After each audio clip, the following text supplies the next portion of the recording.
Welcome to our YouTube channel.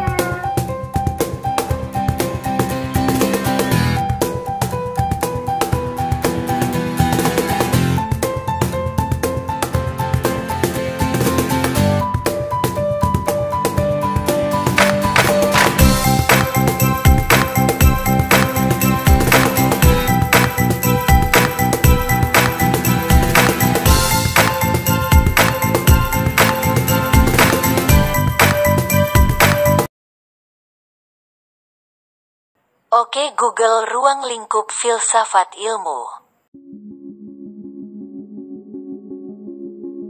Saya di sini akan menjelaskan tentang ilmu sebagai objek kajian filsafat. Semua ilmu pengetahuan pasti mempunyai objek material dan objek informal. Yang disebut objek materi adalah hal atau bahan yang diselidiki atau dijadikan sasaran penyelidikan. Objek material dari filsafat ini adalah suatu kajian, penelaahan, atau pembentukan pengetahuan, yaitu segala sesuatu yang ada dan mungkin ada. Objek materi filsafat ini mencakup segala hal, baik hal-hal yang konkret maupun yang abstrak. Menurut Puja Wijatra 1980, objek materi filsafat ialah yang ada dan yang mungkin ada. Objek filsafat material ini meliputi segala dari keseluruhan ilmu yang menyelidiki segala sesuatu. Muhammad Nur berpendapat bahwa objek filsafat itu dibedakan atas objek material dan non-material. Objek material mencakup segala sesuatu yang ada dan mungkin ada, baik materi konkret.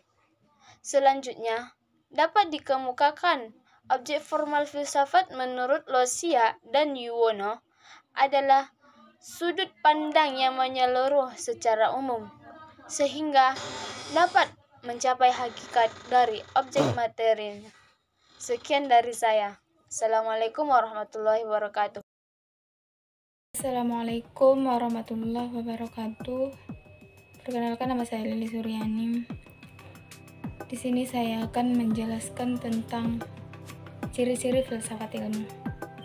Nah, sebelum saya membahas apa itu ciri-ciri dari filsafat ilmu, terlebih dahulu saya akan menjelaskan tentang pengertian dari filsafat. Nah, filsafat adalah suatu pemikiran dan kajian kritis terhadap kepercayaan dan sikap yang sudah dijunjung tinggi kepercayaannya, melalui pencarian yang kritis atau yang analisis mengenai bidang kegiatan pemikiran seperti prinsip, keyakinan, konsep, dan sikap umum dari suatu individu ataupun kelompok untuk menciptakan kebijaksanaan dan pertimbangan yang lebih baik. Nah, di mana filsafat adalah istilah yang populer dan sering disalahartikan menjadi hal yang rumit ataupun yang sulit, di mana filsafat ini sering dikatakan hal yang sulit untuk dimengerti dan tidak berkaitan dengan kehidupan sehari-hari. Adapun ciri-ciri dari filsafat ialah di mana yang pertama universal, dan arti universal ini adalah menyeluruh, yaitu pemikiran yang luas dan tidak aspek tertentu saja. Yang kedua radikal, di mana arti dari radikal ialah mendasar, yaitu pemikiran yang dalam sampai hasil yang fundamental. Dan yang ketiga sistematis, yaitu mengikuti pola dan metode berpikir yang runtut ataupun yang logis.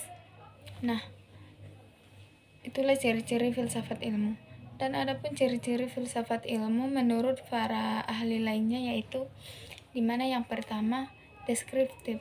Arti dari deskriptif ini suatu uraian yang terperinci tentang sesuatu.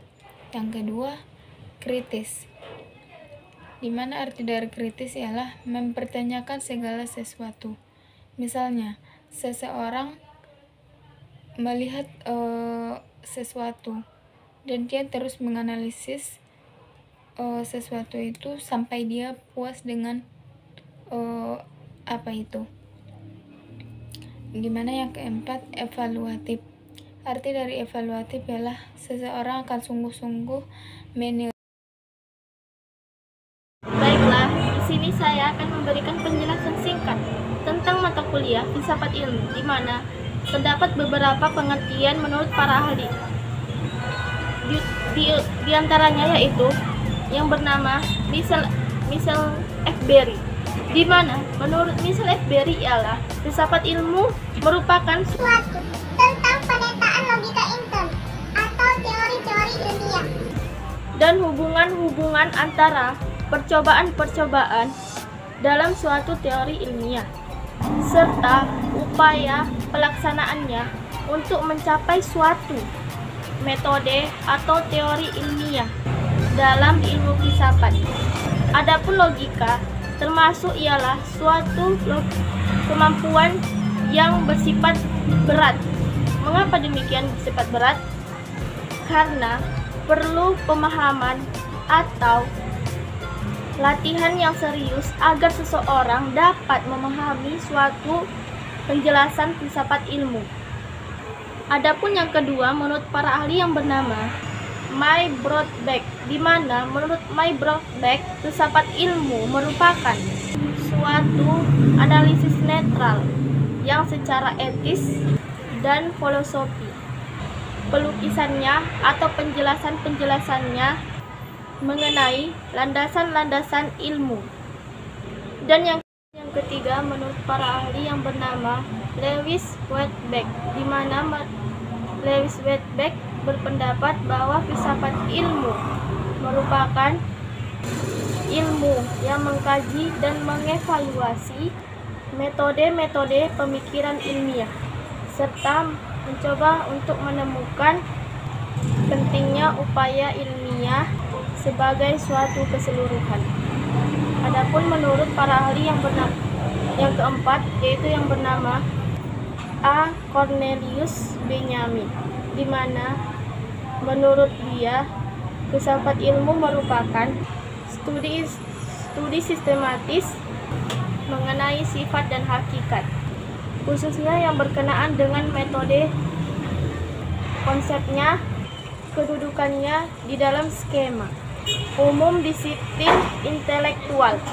Dan yang terakhir, yang kelima, menurut para ahli yang bernama Robert Askerman, di mana ia berpendapat bahwa filsafat ilmu merupakan tinjauan kritis tentang pendapat-pendapat ilmiah dan perbandingannya terhadap pendapat-pendapat masa lampau yang telah dibuktikan oleh Robert Askerman. Tetapi filsafat ilmu demikian jelas dikarenakan bukan suatu cabang ilmu yang bebas dari praktik ilmiah senyatanya. Terima kasih. Baiklah, saya akan menjelaskan ciri filsafat ilmu. Filsafat mengandung beberapa ciri atau unsur yang terkandung di dalamnya, yaitu sebagai berikut. Yang pertama, filsafat sebagai ilmu, yaitu filsafat berusaha untuk mencari tentang hakikat atau inti dari suatu hal. Hakikat ini sifatnya sangat dalam dan hanya dimengerti oleh akal. Untuk mencari pengetahuan hakikat ini harusnya dilakukan dengan abstrak, yaitu suatu perbuatan akal untuk menghilangkan kondisi, sifat, dan sehingga muncullah substansi. Ciri yang kedua yaitu filsafat sebagai cara berpikir, yaitu cara berpikir yang sangat mendalam atau radikal, sehingga akan sampai pada hakikat sesuatu. Yang ketiga, cara berpikir yang ketiga yaitu filsafat sebagai pandangan hidup, yang dimana bahwa filsafat tersebut bersumber pada hakikat kodrat diri manusia yang berperan sebagai makhluk individu, makhluk sosial, dan makhluk Tuhan. Sekian dari penjelasan saya, terima kasih.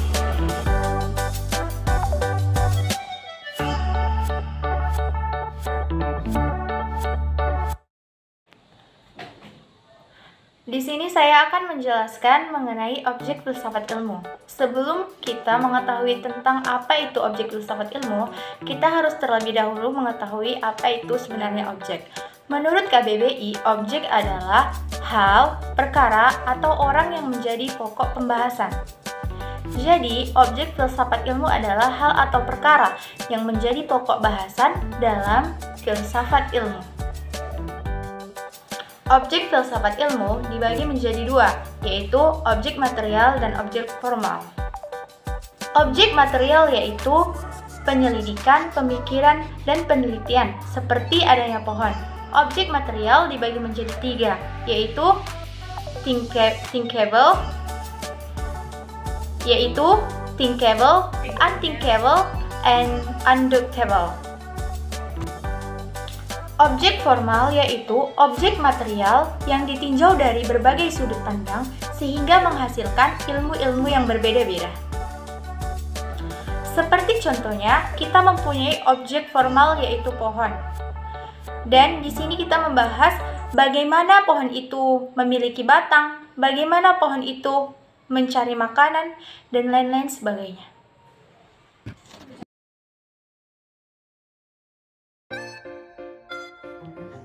Baiklah, di sini saya akan menjelaskan tentang tujuan filsafat.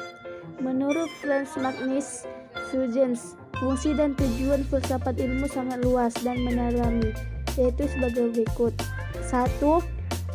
Untuk membantu mendalami pertanyaan-pertanyaan tentang ilmu atau hak asasi manusia, tentang makna, realitas, dan lingkup tanggung jawabnya secara sistematis dan historis. Secara sistematis, filsafat menawarkan metode-metode mutakhir untuk mendalami masalah-masalah ilmu manusia tentang hakikat kebenaran secara mendalam.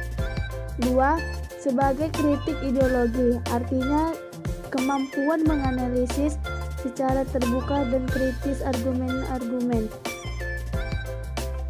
ideologi, dan pandangan dunia. 3. Sebagai dasar metodis dan wawasan lebih mendalam dan kritis dalam mempelajari studi-studi ilmu khusus. 4. Merupakan dasar paling luas untuk berpartisipasi secara kritis dalam kehidupan intelektual pada umumnya dan khususnya di ruang lingkup akademis. 5. Memberikan wawasan lebih luas dan kemampuan analitis dan kritis tujuan untuk bergulat dan masalah-masalah intelektual. Baiklah, cuma sampai situ saja yang dapat saya jelaskan. Lebih kurangnya saya mohon maaf.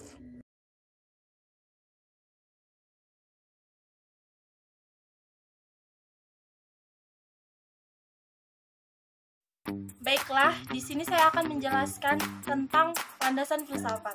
Landasan filsafat atau landasan filosofis merupakan landasan yang berkaitan dengan makna atau hakikat pendidikan yang berusaha menelaah masalah-masalah pokok seperti apakah pendidikan itu, mengapa pendidikan itu diperlukan, apa yang seharusnya menjadi tujuan, dan sebagainya. Landasan filosofis adalah landasan yang berdasarkan atau bersifat filsafat atau falsafah, yaitu yang artinya bersumber dari bahasa Yunani. Philen berarti mencintai, dan sophos atau sophis berarti hikmah, arif, dan bijaksana. Filsafat menelaah sesuatu secara radikal, menyeluruh, dan konseptual yang menghasilkan konsepsi-konsepsi yang mengenai kehidupan di dunia. Konsepsi-konsepsi filosofis tentang kehidupan manusia dan dunia pada umumnya bersumber dari dua faktor, yaitu 1.